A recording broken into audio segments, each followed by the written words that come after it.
یہ ڈائنامکلی اتنا پریکٹیکل نہیں ہے.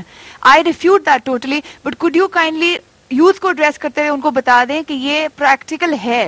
اتنی ایپتھی, اتنے کمپلیکسز, اور ایک جو ٹرمینالوجی ہے نا ڈپریشن کی, اتنا یوتھ میں ڈپریشن ہے. ہر دوسرے بچے کو دیکھو مجھے ڈپریشن ہو گیا. I don't understand why. Secondly, ایک اسٹوڈنٹ نے یہ پوائنٹ ریز کیا تھا کہ let's move towards the progressive Pakistan.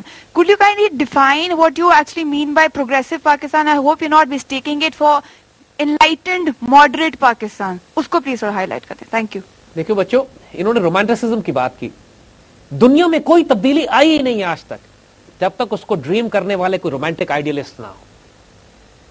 It all starts from romantic dream. کسی نے کہا کہ خواب وہ نہیں ہے کہ جو آپ رات کو سوتے میں دیکھتے ہو, خواب وہ ہے جو آپ جاگتے میں دیکھتے ہو. Then you spend your life achieving it. That is the dream, and this is romantic idealism. That's what you, if your life does not have a purpose to die for, your life is not worth living. That's it. That's the definition of romantic idealism. زندگی کا کوئی مقصد تو ہونا کہ میں زندگی اپنی جان قربان کر سکتا ہوں جس کے لیے میں, چاہے وہ آپ کے ماں باپ ہوں, چاہے بچے ہوں, چاہے ملک ہو, چاہے آئیڈیالوجی ہو, چاہے امت مسلمہ ہو. میری زندگی کا مقصد تیرے دین کی سرفرازی. میں اسی لیے مسلمان, میں اسی لیے نمازی. اور اقبال نے آزاد آدمی کی ڈیفینیشن ہی یہ دی ہے. امیجن کریں, یہ تو مارکس نے کہا تھا, شاید لینن نے کہا تھا کہ ریولوشنریز آر ڈوم. اقبال نے ڈیفینیشن آزاد آدمی کی یہ دی ہے کہ تیرے آزاد بندوں کی نہ یہ دنیا نہ وہ دنیا. یہاں مرنے کی پابندی, وہاں جینے کی پابندی. شہادت ہے مطلوب مقصود مومن, نہ مال غنیمت نہ کشور کشائی. دیکھیے دا سینس آف سیکریفائس, اپنے آپ کو قربان کرنا کسی ہائر ویلیوز کے لیے. اتنا رومانٹک کانسیپٹ ہے یہ, اللہ کو بھی اتنا پسند ہے کہ اس نے شہیدوں کے بارے میں خاص طور پہ کہہ دیا ہے قرآن میں کہ جو اللہ کی راہ میں مارے جاتے ہیں ان کو مردہ مت کہو, وہ زندہ ہے. They will always stay like this. So romantic idealism کے اگر رومانٹک آئیڈیلزم نہیں ہے زندگی میں, اگر اقبال کا خواب دیکھو, اور اللہ تعالیٰ بھی اس رومانٹک آئیڈیلزم پر عاشق ہے, یقین کرو. You dream the impossible and show them the courage that you have the courage to dream and you are willing to sacrifice everything. پھر دیکھو وہ کیا کرتا ہے. علامہ اقبال نے جب خواب دیکھا 1930 میں کہ میں ملک توڑ کے الگ کروں گا اور پورا ملک مسلمانوں کے لیے بناؤں گا, تو لوگوں نے کہا پاگل ہیں آپ. 30 میں خواب دیکھا, 38 میں انتقال کرنے لگے. انتقال سے پہلے لوگوں نے مذاق اڑایا آپ کا کہ کون سے خواب کی بات کرتے ہیں, پاکستان بنے گا, پاکستان موومنٹ. ابھی تک تو پاکستان ریزولوشن بھی پاس نہیں ہوئی تھی. پاکستان ریزولوشن بھی 1940 میں پاس ہوئی ہے. اور اقبال اس وقت کہہ رہے ہیں سبق پھر پڑھ, صداقت کا, عدالت کا, شجاعت کا, لیا جائے گا تجھ سے کام دنیا کی امامت کا. People said you are insane, you are abnormal, it's not possible. He said, پھر جاتے جاتے اقبال نے سب کو وارننگ دی تھی اور کہا تھا کہ عشق کو فریاد لازم تھی سو وہ ہو چکی, عشق کو فریاد لازم تھی سو وہ ہو چکی. اب ذرا دل تھام کے فریاد کی تاثیر دیکھ, اب ذرا دیکھنا ہوتا کیا ہے. اور پھر 2 سال کے بعد پاکستان ریزولوشن, 7 سال کے بعد پاکستان بن گیا. It is a historic impossibility کہ پاکستان بن گیا. مگر اللہ تعالیٰ بھی اقبال کے اس جنون پہ, اس دیوانہ پن پہ, اس عشق پہ پاگل, اللہ تعالیٰ بھی عاشق ہو گیا اس کے اوپر, اس دیوانے کے, اس قلندر کے جنون پر کہ رب میں نے جانے سے پہلے اس پاکستان کا خواب دیکھا ہے, مجھے رسوا نہ کرنا. یہ ہے خدا بندے سے خود پوچھتا ہے بتا تیری رضا کیا. کیسے ممکن ہے کہ آپ زندگی اللہ کے دین کے لیے گزاریں اور اللہ آپ کو رسوا کر دے؟ Not possible. Have this faith and have this belief, speak the impossible, it will happen. حضور صلی اللہ علیہ وسلم کی ایک حدیث ہے جس میں حضور نے فرمایا کہ اللہ کے بعض بندے ایسے ہوتے ہیں کہ جب وہ اللہ پر کسی بات کی قسم کھا لیں تو اللہ کی غیرت گوارا نہیں کرتی کہ اللہ ان کی قسم کو توڑ دے. وہ امپاسبل چیز کی قسم کھا لیں گے کہ کل ہم جا کے امریکہ کیپچر کر لیں گے, اور اللہ کی غیرت اتنی ہوتی ہے کہ کل امریکہ کو ان سے کیپچر کروا بھی دے گا. وہ قسم کھا لیں گے کہ Pakistan will become the leader of the Muslim world in next 5 years, and Pakistan will become the leader of the Muslim world next 5 years. ہم جس پاکستان کا خواب دیکھ رہے ہیں نا, جس پروگریسو پاکستان کا, یہ وہ پاکستان ہے جو قرون اولا کا پاکستان ہے.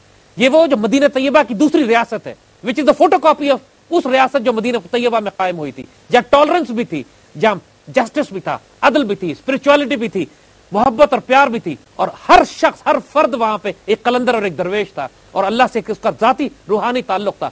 ہم نے پاکستان کو دنیا کی عظیم ترین طاقت اس طرح بنانا ہے کہ اس پوری دنیا میں کوئی فیصلے نہ کرے جب تک پاکستان سے نہ پوچھ لے. پاکستان کی ہاں اور نہ میں دنیا کے فیصلے ہوں. پاکستان کی ایمبیسیز کے باہر دنیا لائن لگا کے کھڑی ہو کہ ہم نے پاکستان کا ویزا لینا ہے, اور جس کو سما سٹا میں نوکری مل جائے وہ خوش ہو دنیا میں, امریکہ میں, کہ مجھے سما سٹا میں جاب مل گئی ہے, بیکاز اتنا ڈیولپڈ ملک ہو یہ کہ یہاں پہ کوئی رورل اور اربن کا فرق نہ رہ جائے اس ملک میں, انشاءاللہ تعالی.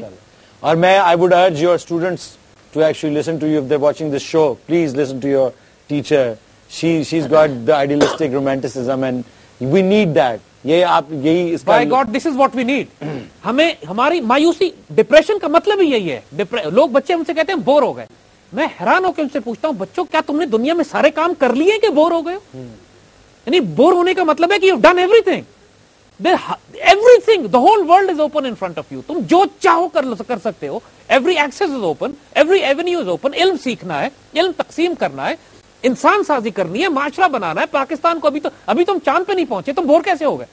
ابھی تو ہم نے انڈیا کیپچر کرنا ہے, تم بور کیسے ہو گئے اس سے پہلے؟ میرا یہ کوشچن ہے کہ جو ہمارے گھر میں ایک باؤنڈری بن چکی ہے جو ہمیں روکتی ہے کسی بھی اچھے کام سے. ہمیں یہ تو بتاتے ہیں کہ اسلام یہ ہے کہ نماز پڑھو اور کیا کہتے ہیں خیرات کرو, زکوٰۃ دو, روزے رکھو, لیکن ہمیں یہ نہیں بتاتے کہ جہاد کیا ہے, اور ہمیں یہ بوسٹ اپ نہیں کرتے کہ آپ جہاد پہ جائیں. تو میرا یہ کوشچن ہے کہ جب میں اپنے گھر والوں سے کہتا ہوں کہ میں ایک شہید کی موت حاصل کرنا چاہتا ہوں تو وہ کہتے ہیں جہاد یہ بھی ہے کہ آپ یہ کہتے ہیں اچھے کام کرو. تو اب میں اس کے درمیان میں لائے کر رہا ہوں کہ میں کچھ کرنا چاہتا ہوں تو والدین کہتے ہیں نہ کرو, تو میں وہاں پر ان کی فرما برداری بھی کروں اور یہ اپنے ملک کو دیکھوں. حکیم صاحب بتائیں گے آپ اس کے بارے میں؟ دیکھو بچوں, ایز ینگسٹرز اس وقت آپ لوگوں کی سب سے بڑی کنٹریبیوشن یہی ہے کہ you be the finest citizens of this country. اپنے ذات سے, اپنے کردار سے آپ اپنی ذات میں وہ علم حاصل کرو کہ جو آپ نے دین کا بھی, روحانیت کا بھی اور ماڈرن سائنسز کا بھی. اللہ تعالیٰ اب کام اس سے لے گا کہ جو بقول علامہ اقبال کے جنیدی اور ارد شیری کو اپنے وجود میں اکٹھا رکھے ہوئے ہوگا. جنیدی کا مطلب ہے کہ جنید بغدادی یعنی اسپرچل ڈائمینشن اس کی مکمل ہوگی. ارد شیری کا مطلب ہے he should be a knowledgeable man, دنیا کو اچھی طرح سمجھتا اور جانتا ہوگا.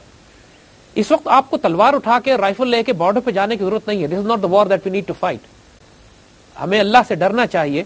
عراق کے مسلمانوں کو یہ جنگ اپنے گھروں میں لڑنی پڑ رہی ہے کیونکہ کلیکٹو غلطی جب اس معاشرے نے کی, خطائیں کی انہوں نے طویل عرصے تک, پھر اب وہ ملک آکوپائی ہو گیا دشمنوں سے اور عراقی آرمی تو ڈس انٹیگریٹ ہو گئی شروع میں ہی. اب عراق میں اگر کوئی ریزسٹنس دے رہا ہے تو مسلمان شہری دے رہے ہیں, گلیوں میں گھروں میں لڑائی ہو رہی ہے اور یہ بڑی تکلیف دہ بات ہے. افغانستان کی گلیوں اور گھروں میں لڑائی ہو رہی ہے. اللہ تعالیٰ پاکستان کو اس آزمائش سے بچائے, لیکن ہمارے حکمرانوں کے ناپاک اعمال ایسے ہیں کہ یہ اللہ نہ کرے اس قسم کی آزمائش اس ملک پر بلانے پر پوری طرح تلے ہوئے ہیں. لیکن جب تک وہ آزمائش ایسے نہیں آتی, اور انشاءاللہ اس ملک پہ نہیں آئے گی, لیکن اپنے آپ کو میدان جنگ میں جا کے کرنے کے بجائے اپنے ذاتی طور پہ اخلاق اور کردار کے طور پاکستان کے بارے میں یہ بلیف, یہ جو بات کی نا اب اس سے پہلے کہ آپ کے نوجوانوں میں ڈپریشن بہت ہے, افسردگی پھیل گئی, مایوسی پھیل گئی, اس مایوسی کو ختم کرنا سب سے بڑا جہاد ہے اس وقت. یہ یقین دینا کہ you can stand on your feet, you will take this Pakistan forward to make it the greatest nation on this earth within your lifetime, within your next 5 years. Set an impossible goal. Lifetime کی سب سے important life time کی بات بھی مت کرو. Set an impossible goal کہ ہم 3 سال میں پاکستان کو دنیا کی عظیم ترین طاقت بنائیں گے, کرپشن ختم کریں گے, گورننس ٹھیک کریں گے, گلیاں ہماری صاف ہوں گی, نالیاں ہماری صاف ہوں گی, پانی ہمارے آئے گا, بجلی گیس کا بحران ختم ہو جائے گا. You can influence your parents, you can influence your circle, you can create pressure groups. Pakistan کے لیے جتنی سائیکولوجیکل وارفیئر پاکستان کے دفاع میں ہو رہی ہے, یقین کرو وہ 19, 20, 21, 22 سال کی ینگسٹرز ہیں, آپ جیسے بچے جو ویب سائٹس کے اوپر سائبر ورلڈ پہ جا کے لڑ رہے ہیں اور پاکستان کا دفاع کر رہے ہیں. منسٹری آف انفارمیشن پاکستان کی اربوں روپے کے بجٹس ان کے پاس ہے, خیانت کر رہے ہیں, حرام کھا رہے ہیں, اب کھول کے کہتے ہیں ٹی وی پہ بیٹھ کے آج, اور سارا کام پاکستان کا دفاع جو کر رہا ہے ینگسٹرز کر رہے ہیں, بچے پرائیویٹ پاکٹ منی سے ویب سائٹس مینج کر کے پاکستان کا دفاع کر رہے ہیں. So this is the job that you can do, you have to do. جہاد کی صرف ایک شیپ نہیں کہ آپ نے بندوق لے کے ہی جہاد کرنا ہے. جہاد جو ہے ان سارے ایونیوز میں ہو سکتا ہے, اور انسان سازی کی جو بات ہوتی ہے یہ بھی ایک جہاد کی بات. آج کے دور میں تو علی وہ بات, ایک اللہ کے صاحب نظر صاحب بصیرت ایک بزرگ نے ایک بات ہم سے کہی تھی اور ہم فیسنیٹ ہو گئے تھے اس کے اوپر. دیکھو امت مسلمہ, پوری مسلمان دنیا کو دیکھو تو اب آخری frontier, the last frontier of the Muslim world is Pakistan. اگر اللہ نہ کرے پاکستان اوور رن ہو گیا تو اس کے بعد کسی مسلمان ملک میں کوئی طاقت نہیں ہے کہ ان کے خلاف سٹینڈ لے سکے. تو ایک صاحب نظر صاحب بصیرت شخص نے ہمیں نصیحت کی تھی کہ بیٹا آج نہ نماز کام آئے گی, نہ روزہ کام آئے گا, نہ حج کام آئے گا, نہ زکوٰۃ کام آئے گی اگر اس پاکستان سے خیانت کی. تو اس پاکستان کو محبوب بنا لو, اللہ کے محبوب بن جاؤ گے. کتنی بڑی وزڈم کی بات, کتنی گہری بات انہوں نے کی. اس لیے کہ Pakistan is overrun, the Muslim world will be over. That's the last frontier. That's the last frontier. Then you will actually need to fight a jihad, the armed jihad. Let's take a break. Once we come back, we'll continue with this.